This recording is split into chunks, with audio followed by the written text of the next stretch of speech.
یک زمانی یک شاگردی به استاد خودش که او رو خیلی متبحر، او رو خیلی متخصص، اون رو خیلی صاحب فن میدونست، خطاب به استاد خودش گفت ببین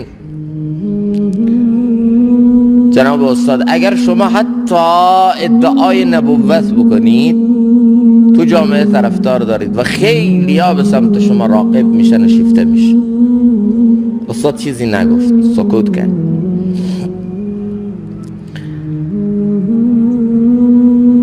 اون موقع سحر قبل از طلوع همین شاگرد رو بیدار کرد، گفت بلند شو برای من آب بیار، اما نه از این مشک داخل حیاط یا از این کوزه داخل خانه، برو برای من از چاهی که وسط روستا هست آب بکش بیار.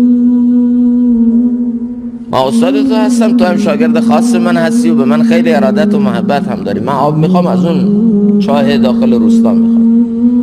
این شاگردی خورده تعلل کرد، مسمس کرد، شاید استاد کوتاه بیاد این موقع آب، اونم از اونجا این خواب شیرین، چطور اینو ول کنم و برم از اونجا آب بیارم؟ استاد حالا نمیشه، بیخیال بشید، فردا صبح ما از اونجا خواهیم آورد، ولی الان از همینجا یه چیز گفت، نه از اونجا برام بیار.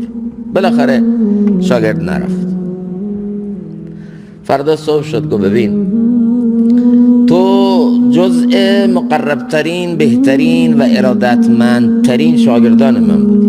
دیشب یه حرفی زدی، گفتی حتی اگر تو ادعای نبوت کنی، پیامبری کنی، هم در این جامعه طرفدار داری. تو که جزء بهترین اعوان و انصار من بودی، حاضر نشدی برای من بستری گرم و نرم خودتو ول کنی بری داخل روستا آب بیاری. من این کار رو به خاطر چه کردم؟ به خاطر اینکه به تو بفهمونم این چیزی صادر نیست تا وقتی نصرت الهی، مدد الهی، حفاظت الهی، تایید غیبی الهی با این همراه نباشه.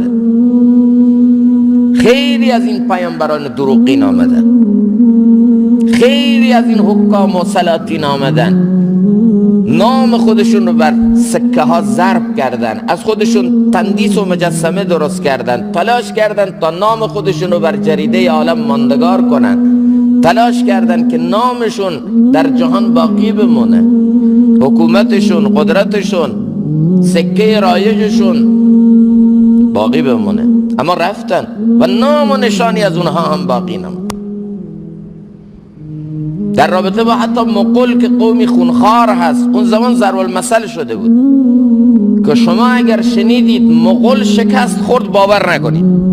یعنی توی برهه‌ای از زمان اینا اینقدر قدرتمند شده بودن، اینقدر اینا تاخت و تاز داشتن، به ممالک مختلف هر جا رو میخواستن فتح میکردن که این در ذهنها واقعا جا گرفته بود. اما همین مغول 70-80 سال از حکومت اینها بیشتر نگذشته بود که در مقابل اسلام، قرآن سر تسلیم خم کردن و از همین نسل بهترین مسلمانان در آمد.